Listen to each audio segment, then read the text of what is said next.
There's a lot of historic trauma that exists in our communities from Indigenous and African-Nova Scotians. We need understanding between our cultures because we're so intertwined, especially in this province. Just love being able to come into space with Indigenous women too, as an African-Nova Scotian woman, because we don't often come together in spaces. That's why it's so hard when we don't get along or we're so similar and we have so much of a similar history of what's happened to us. So I feel like I love this project and bringing us together instead of separating us.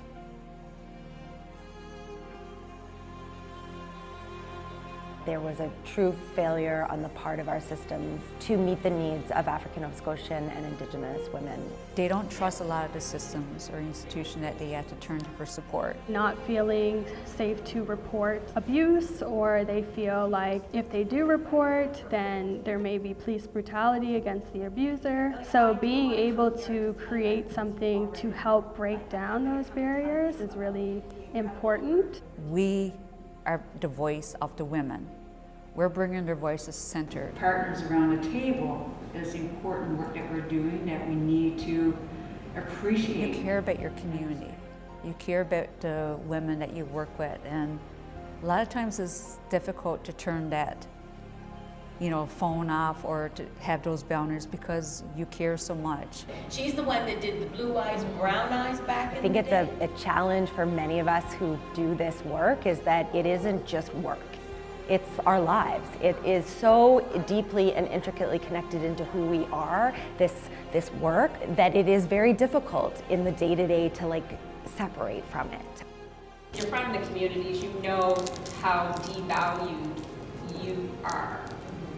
And it's still really sad to me that even today that people don't celebrate the beautiful pieces of our communities. People don't even know what really happens in our communities. Oftentimes as Black women, we tend to put others first, whether it's our kids, our partner, family members. And so this is our way of, loving the idea about the self-care, doing the spa day, but also engaging with other partners. That's what the whole point of this is for us to understand each other so we can better communicate and work together. In order to show up as our best selves, we have to take care of ourselves in order to show up for others.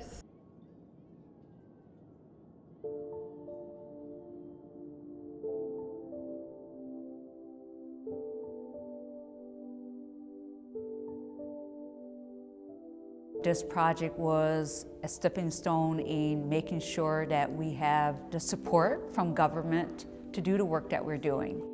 Being able to have these conversations and share knowledge and have support is really important for our communities. Everybody deserves to be treated with respect and dignity. All they want is to rely on our partners to be able to collaborate.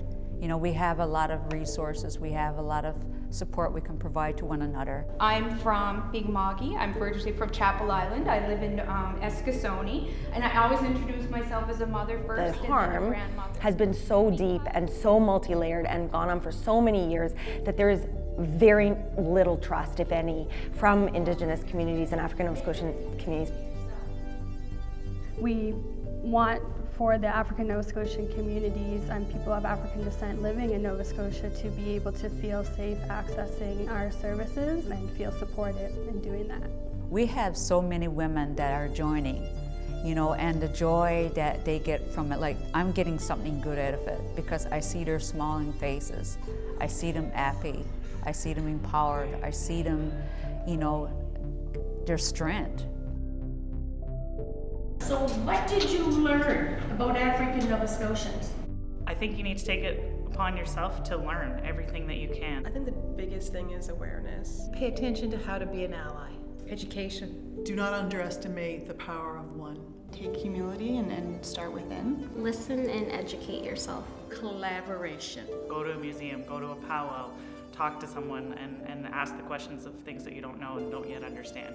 99% of it is lies. I mean, honestly, let's be honest, when growing up in school, if you were from the Black community, well, that's all only slavery.